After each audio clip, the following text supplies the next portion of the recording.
It has been a rocky couple weeks for this Philadelphia Phillies team, but help is on the way. I'm here to break down how the Phillies are about to get two notable players back from injury, what it means for this Phillies team, and why there is a player that has climbed into the conversation that most of us would not expect, and how that impacts this team moving forward. So I'm going to dive into it all, from the injury updates as well as what Rob Thomson is saying, and once again why I do think that there is a player that could play a larger role in this Phillies team than any of us would have guessed moving forward. But before I get fully into it, I do want to remind you guys to make sure you're smashing that subscribe button. That at this point in time, 91.3% of you guys have not subscribed to the channel just yet. So we want to get those numbers up, get this Phillies Digest family growing as large as possible. Want to get to that 1,000 number mark before we get to the playoff push. So I want each and every one of you guys a part of it. Now, to get into the topic of today, there are two notable updates within this Phillies team. And the first one that I do want to get to is that Austin Hayes is expected to meet the Phillies in Kansas City on Friday to be activated. Now, we know Hayes was the big trade deadline acquisition. He's a guy who has received significantly more opportunities since coming to the Phillies,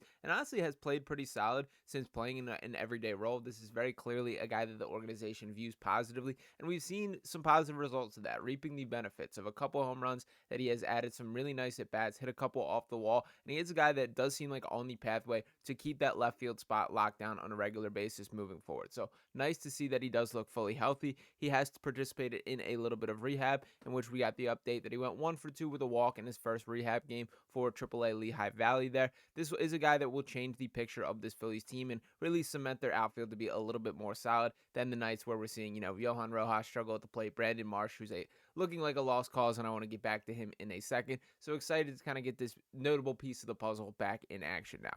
Now, perhaps an even bigger piece of the puzzle is Ranger Suarez, who also is expected to be returning, with the update that barring any setbacks, Ranger Suarez is expected to start on Saturday against the Kansas City Royals. Now, this is pretty great news for this Phillies team here. It has been a while since we've seen Suarez on the mound. Frankly, longer than I expected to be the case when he first was sent on the injury list. I kind of view this as nothing more than a guy who just needed a little bit of time off, give the arm some rest, catch up after a really great first half of the season. Dive into his numbers specifically here. We're talking about a dude with a 2.87 ERA, a whip just over 1. He was sitting among the league leaders in both ERA and whip for most of the season. A guy who rightfully earned his opportunity in the All-Star, and 119.1 innings pitched, has had 116 strikeouts, just 100 hits, and only 9 home runs allowed. That's really impressive stuff over a 20-game stretch, and that will be a really significant part of this Phillies rotation that is coming back. We're now talking about how you can truly get a piece of what this rotation is going to look like. With Zack Wheeler and Aaron Nola, who are the horses that you're going to rely on an every outing basis, then you can slot Ranger Suarez right into that third spot, Crisper Sanchez with the 4th spot, and then you still got to bear with Taijuan Walker. Seems like the likely outcome for this Phillies team, although it does give them a little more optionality to try guys. Maybe if there is a little Colby Aller love, maybe if Tyler Phillips finds himself again at AAA. The bottom line is I think we're going to have to struggle through Taijuan for the next couple months, but still, Ranger is still a positive pitcher that we can add and make that at least a little bit more tolerable. Now, I talked a lot about another kind of mystery name in here, and I don't think it should be a surprise that the name that I'm fired up about is Weston Wilson. That this is a guy who not only has hit for the cycle, became the 10th player in Phillies history to make that statistic happen. He's a guy who really is climbing into an important part of this Phillies team. And obviously, he would not have gotten the opportunity that he really has, except for these injuries, with Austin Hayes being a key part of that here. But he's a guy who's purely playing himself into a role in this team. And don't just take it from me. Let's hear what the guys on the team are saying. As we got from Bryce Harper following the Game 2 win against the Braves, in which he said, quote, "Every time he's in the lineup, he puts the bat on the ball. He's a really good player. He's going to continue to be a crucial part of this team." Now, I'm recording this before Game 3 of the Braves and Phillies series. We got this update from Topper following Game 2 saying that, quote, "I'm thinking about starting him tomorrow. The at-bats are so good." And why that is so notable is there's a right-handed pitcher on the mound. So I think that Wilson has been viewed as sort of a platoon guy, an option that, when you don't want to go lefty on lefty, you can roll him out there and have that. But Topper's showing that he's trusting him against all pitchers. And we will see if he puts his money where his mouth is and actually keeps him in the lineup when push comes to shove and that ultimately comes out. But I think that's a really positive sign. Now, when breaking down how this all fits into place, I do think that at a minimum, we're kind of talking about Weston Wilson in the Whit Merrifield role, that he clearly was not good enough, hitting under 200 for this team, and a guy that just was not delivering, a former All-Star caliber talent that just looked like he didn't have it in a Phillies uniform. We're seeing a little bit of spark from Weston Wilson. It does feel like he fits with this Phillies team. And beyond just the Whit Merrifield role, I do think there's a spot for him with it. And the guy that I do think ultimately could end up being squeezed out through all this is unfortunately Brandon Marsh. That Marsh is a guy who I've been very high on and very excited about for most of his tenure with this Phillies team. But on the season, it just really has not been good enough. In 317 at-bats, he is striking out 120 times.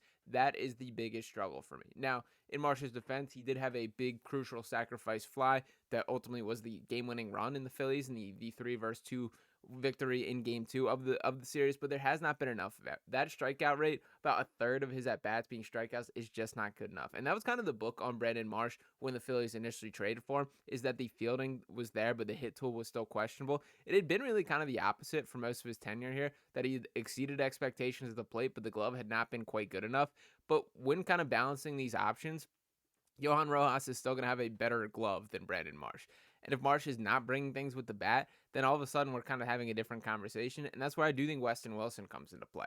Then no, he's not a lockdown center fielder. I don't believe we've seen him play any center for the Phils just yet, but he's a very malleable guy. And, there is a world where you can make things work. Maybe Austin Hayes even in center for a little bit. I don't think that's going to be the primary plan. I think Johan Rojas is going to continue to be the primary option as far as the defensive outlook. And by the way, Rojas quietly hitting very good after the All-Star break. Had a huge double the other night as well. He's still, never going to be leading the league or being a team leader as far as hits go. But the bottom line is he should be a competent 9-hitter when you're talking about the Bryce Harpers, Kyle Schwarbers, Trey Turners, Nick Castellanos, the big-ticket guys doing their job. You can live with what Rojas brings to the plate there.